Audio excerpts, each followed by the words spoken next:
Hello বন্ধুরা, আজকের নতুন রেসিপি নিয়ে আবারও হাজির হয়ে গেছি। আজকের রেসিপি হলো নিরামিষ পেঁপে দিয়ে সয়াবিন বড়ি আলুর সবজি। প্রথমে সয়াবিনগুলোকে জলের মধ্যে ভিজিয়ে নেব। এখানে আমি ছোট ছোট সয়াবিনটাই নিয়েছি। সয়াবিনটা ভেজানো হয়ে গেলে আলু আর পেঁপেটাকে ডোমো ডোমো করে কেটে নেব। এখানে আলু আর পেঁপেটাকে ডোমো ডোমো করে কেটে নিয়ে একটা প্রেসার কুকারের মধ্যে দুটো সিটি দিয়ে ভাপ দিয়ে নেব। এখানে প্রেসার কুকারে আমি বসিয়ে দিয়েছি।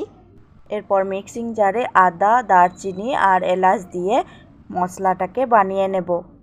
মশলাটা তৈরি হয়ে গেলে আমরা চুলায় একটি কড়াই বসিয়ে দেব। কড়াই গরম হয়ে গেলে আমরা এখানে পরিমাণ মতো তেল দিয়ে নেব।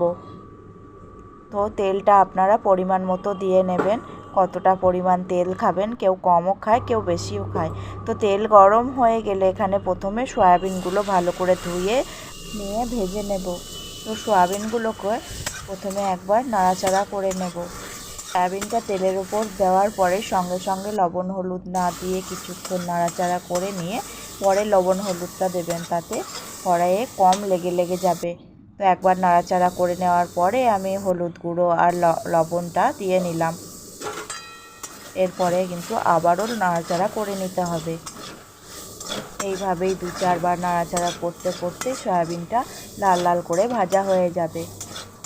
সয়াবিনটা ঠিকঠাক ভাজা না হলে সয়াবিনের একটা কাঁচা গন্ধ থেকে যায়, সেই কাঁচা গন্ধটা কিন্তু থেকে যাবে। সেহেতু সয়াবিনটাকে একটু লাল লালভাবে ভাজতে হবে। সয়াবিনটা ভাজা হয়ে গেলে আমরা একটি পাত্রে তুলে রেখে দেব। সয়াবিনটা ভাজার পরে ওই কড়াইয়ে আবার তেল গরম করতে বসিয়ে দেব। তেলটা আপনারা পরিমাণ মতো নেবেন। এরপর তেল গরম হয়ে গেলে ফোড়নের জন্য 2টো তেজপাতা আর 5 ফোড়ন নিয়ে নিতে হবে। তো 5 ফোড়ন আর তেজপাতাটা তেলের মধ্যে দিয়ে নিতে হবে। এরপর যেটা মশলা বানিয়ে রেখেছিলাম সেই মশলাটাকে তেলের উপরে দিয়ে নিতে হবে। মশলাটা দেওয়ার পরে পরিমাণ মতো হলুদ আর পরিমাণ মতো লবণ দিয়ে নিতে হবে। আর দিয়ে নিতে হবে জিরে গুঁড়ো। সবগুলো মশলা দিয়ে দেওয়ার পরে আবারও কিন্তু নাড়াচাড়া করে নিতে হবে।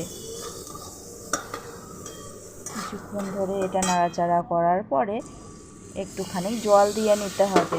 এখানে মশলা ধোয়া যে জলটা ছিল সেই মশলা ধোয়া জলটা এখানে ব্যবহার করা হয়েছে। মশলাটাকে অল্প আঁচে কিছুক্ষণ ধরে কষিয়ে নিতে হবে, নাহলে মশলাটা কড়াইয়ের গায়ে লেগে যাবে। তো এখানে পরিমাণ মতো চিনি ব্যবহার করেছি, তো আপনারা চাইলে নাও করতে পারেন। চিনি দেওয়ার পরে আবারও 2-4 বার নাড়াচাড়া করে নিতে হবে। মশলাটাকে নাড়াচাড়া করতে করতে বোঝা যাবে মশলাটা থেকে তেল ছাড়তে শুরু করেছে। তো যখনই দেখবেন মশলাটা কষানো হয়ে গেছে তখনই তেল ছেড়ে দেবে। এরপর আলু আর পেঁপে সিদ্ধটাকে মশলার ওপর দিয়ে নিতে হবে। আবারও ভালো করে মশলাটার সঙ্গে আলু আর পেঁপেটাকে কষিয়ে নিতে হবে। এরপর যে সয়াবিনটাকে ভেজে রেখেছিলাম সেই সয়াবিনটাকে কিন্তু আলু আর পেঁপের সঙ্গে ভালো করে মিশিয়ে নেব। একসঙ্গে এইভাবে কষালে কিন্তু সয়াবিনটা খুব সফট হয়। কিছুক্ষণ নাড়াচাড়া করার পরে আপনারা বুঝতে পারবে লবণ আর হলুদটা গায়ে লেগে গেলে এখানে পরিমাণ মতো জল দিয়ে নিতে হবে। এখানে আলু আর পেঁপে সয়াবিন বরাবর জল দিয়ে নিয়েছি।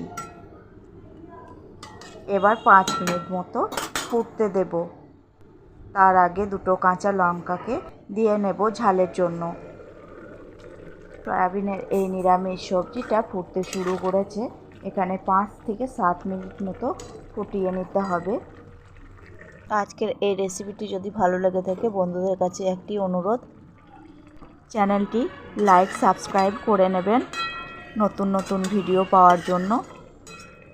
তো এইভাবে কিন্তু আজকের রেসিপিটি তৈরি হয়ে গেছে।